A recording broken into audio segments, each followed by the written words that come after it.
வணக்கம் சார். வணக்கம் சார், விஜய் அவர்கள் கட்சி ஆரம்பிச்சு ஏறக்குறைய நாடாளுமன்ற தேர்தலுக்கு முன்பு ஆரம்பிச்சாரு. அப்படியே அமைதியா இருந்தது.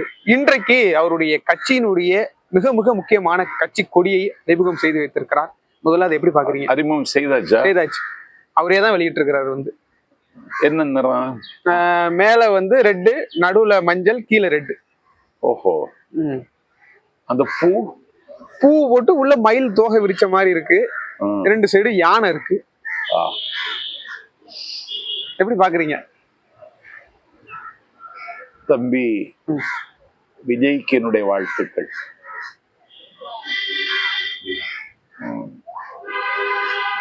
தோகை, மயில் தோகையும், மயில் தோகைக்கு பக்கத்தில் மத்தியில் வாகை பூவும், இந்த அழகான கொடி அனைவரையும் ஈர்க்கும். வாகைப்பூ என்பது சங்ககாலம் என்கிற தங்க காலத்திலேயே இருக்கிற பூதான். அன்றைக்கு மணிமுடி தரித்திருந்த மாமன்னர்கள் போர்க்களம் சென்று வெற்றி பெற்றதற்கு பிறகு, வாகை சூடியதற்கு பிறகு அவர்கள் ஏந்தி வருகிற பூ வாகைப்பூ. இது சங்க இலக்கியத்திலே சாட்சி. ஆகவே தமிழ் பண்பாட்டு தளத்தில் நின்று விஜய் சிந்தித்திருக்கிறார். அதைத்தான் இந்த கொடி உணர்த்துகிறது. அவர் இனி என்ன சொல்ல போகிறார் என்பதை நாடு ஆவலோடு எதிர்பார்க்கிறது.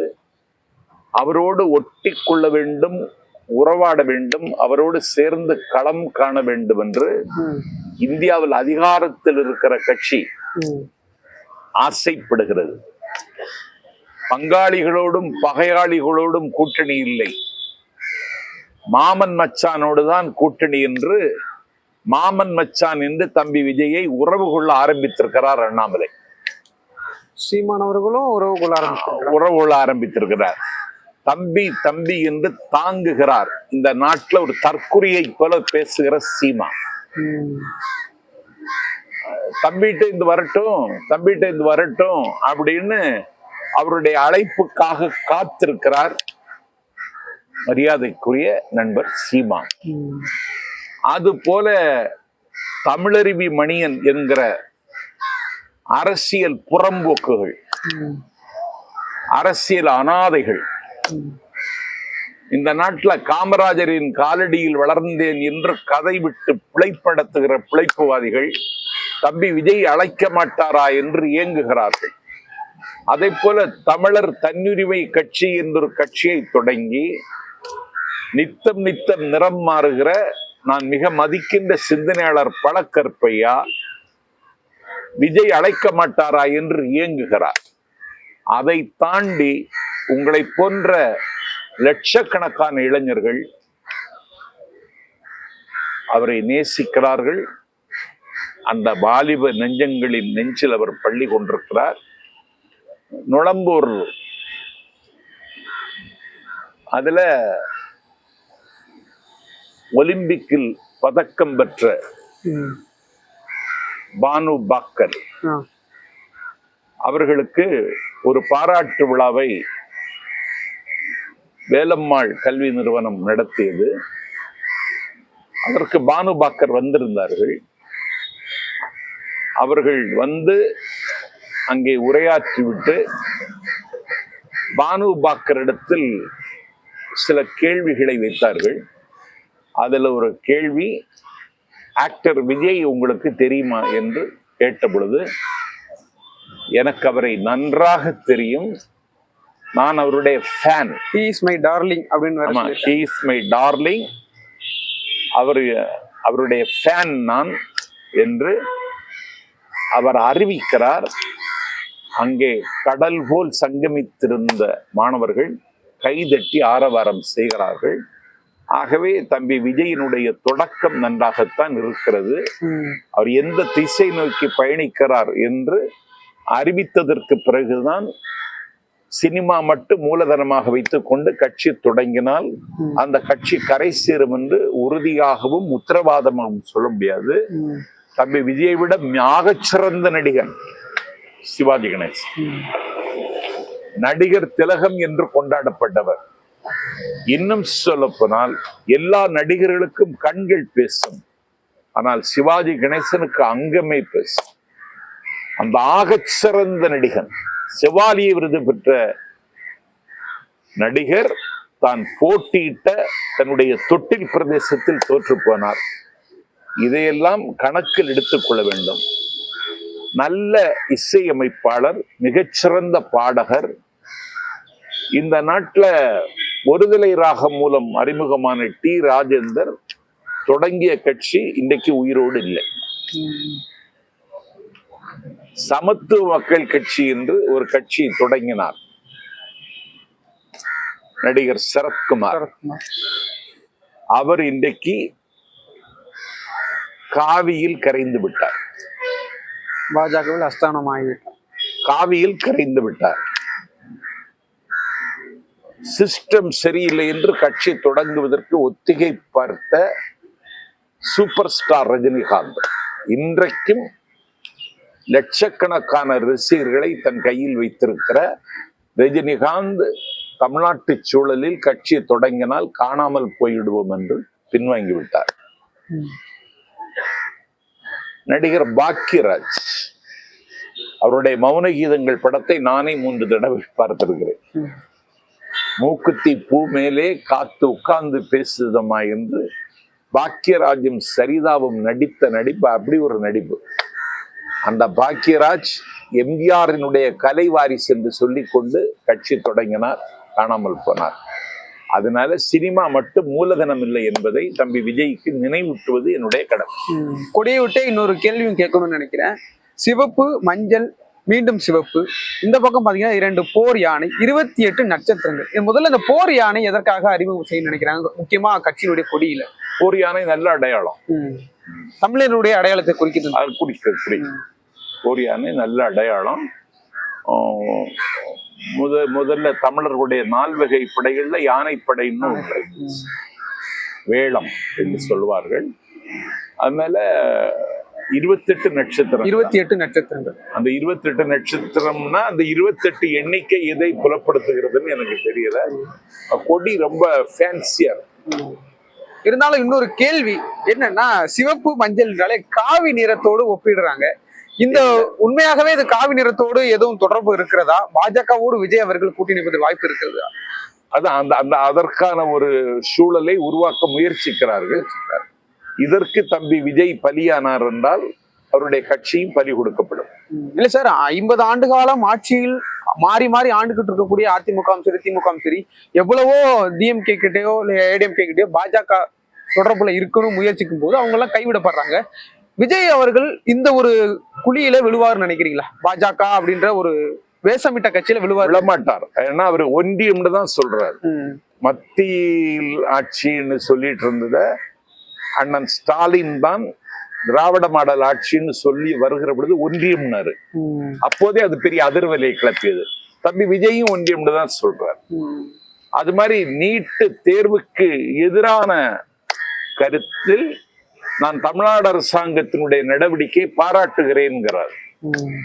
அதனால அவர்கிட்ட மண் சார்ந்தும் மொழி சார்ந்தும் சிந்திக்கிறார் என்று தான் கருத முடியுமே தவிர அவர் பிஜேபிக்கு பலியாக மாட்டார் என்பதிலே நான் உறுதியாக இருக்கிறேன். கூட்டணி அப்படின்னு வரும்பொழுது இவ்வளவு காலம் சீமான் அவர்கள் நான் யார் கூடயும் கூட்டணி வைக்க மாட்டேன், அவ்வளவு உரிமையாக சொல்லக்கூடிய அண்ணன் திருமாவளவன் அவர்கள் கூட நான் கூட்டணி போக மாட்டேன், தனியாதான் நிற்பேன் அப்படின்னு சொன்ன சீமான் அவர்கள் இன்றைக்கு தம்பி அவர்கள் என்னை தேடி வரட்டும் அப்படின்ற ஒரு நிலைப்பாடை எடுத்திருக்கிறாரு. இப்ப கூட்டணி பேச்சுவார்த்தை இது மாதிரி எப்படி எடுத்துக்கிறது? தமிழ்நாடு மக்களை ஒரு மலைமாட்டு அரசியல் செய்கிறாரோ? தம்பி அவரை தேடி போக மாட்டாரு. இவரு தம்பியை தேடி போனாலும் அவர் கண்ணில் சிக்க மாட்டாரு. ஏன்னா உன்னுடைய அரசியல் காலாவதியாகி வருகிறது.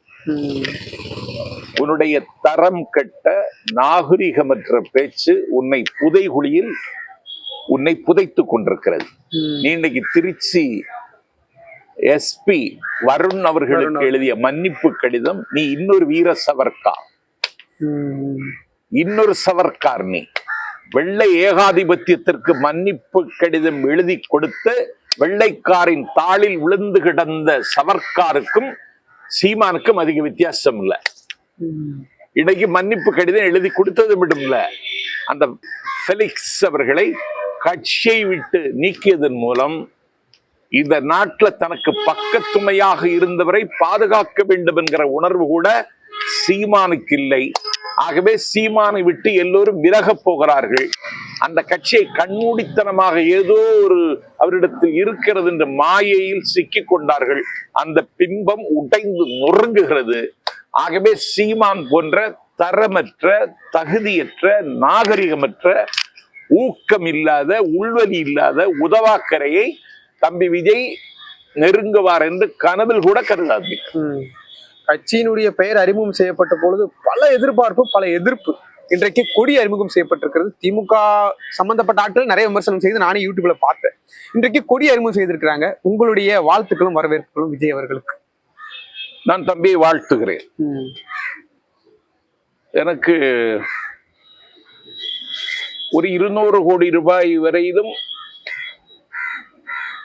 சம்பளம் பெறுகிற நடிகர், ஒரு உன்னதமான நட்சத்திரம் 200 கோடி ரூபாயை உதறி எறிந்து விட்டு அவர் அரசியல் கட்சி தொடங்குகிறார்.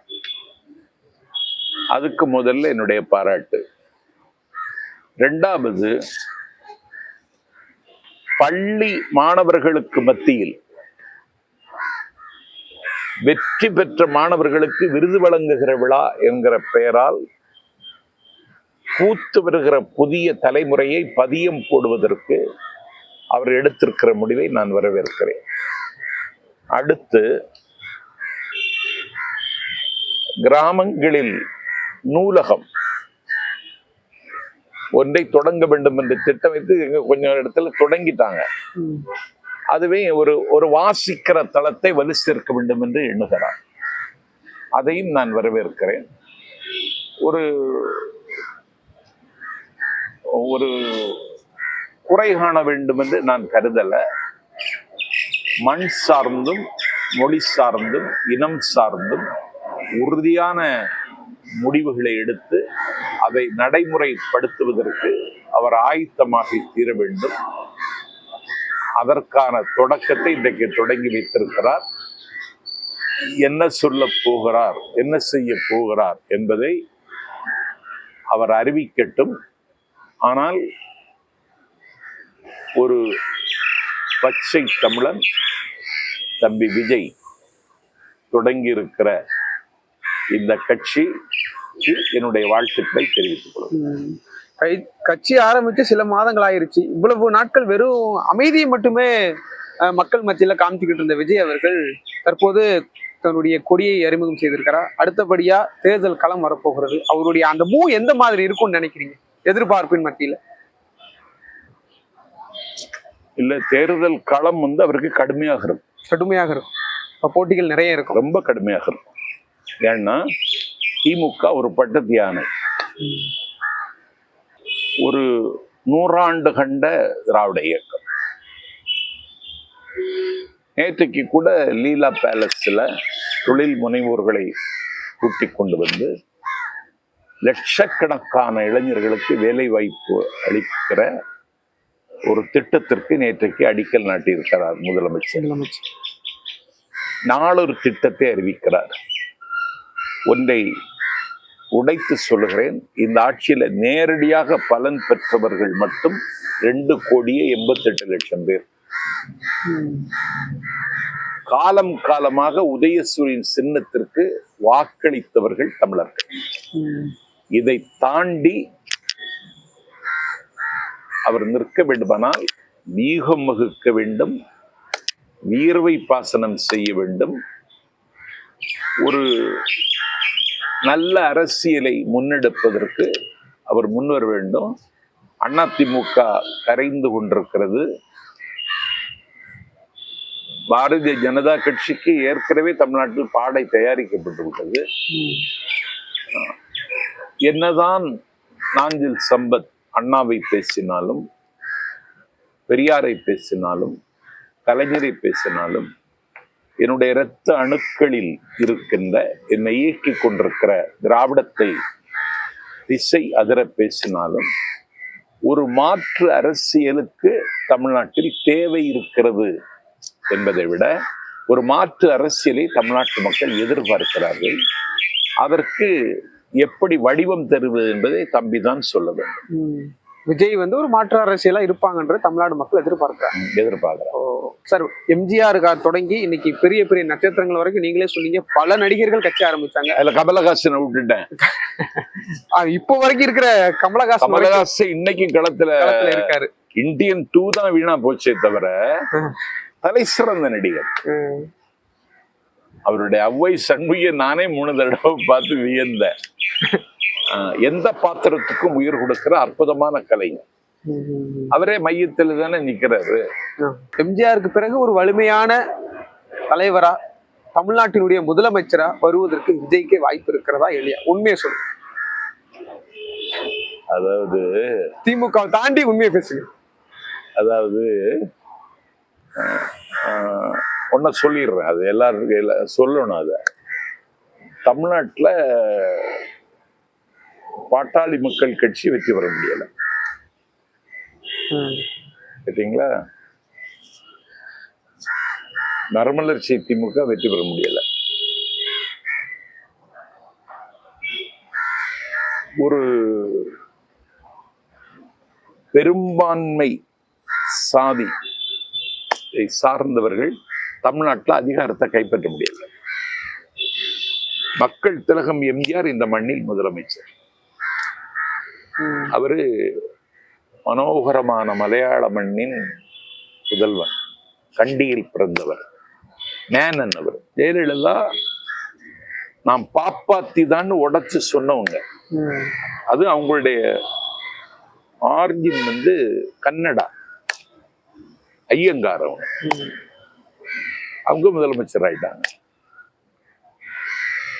2% தான் இருக்கும். இசை வேளாளர் கலைஞர், அவர் முதலமைச்சர் ஆயிட்டார். ஒரு கவுண்டர் ஆக முடியல, ஒரு வன்னியர் ஆக முடியல, ஒரு முக்குலத்தோர் ஆக முடியல, ஒரு மைனாரிட்டி, அது மைக்ரோஸ்கோப் மைனாரிட்டியை சார்ந்தவர்கள் தான் தமிழ்நாட்டினுடைய அதிகார பீடத்தை அலங்கரிக்கிறார்கள் என்றால் அந்த வரிசையில தம்பிக்கு ஒரு இடம் கிடைக்கலாம் அப்படின்னு யூகிக்கலாம். யூகத்தின் அடிப்படையில. ஆமா. ஓகே.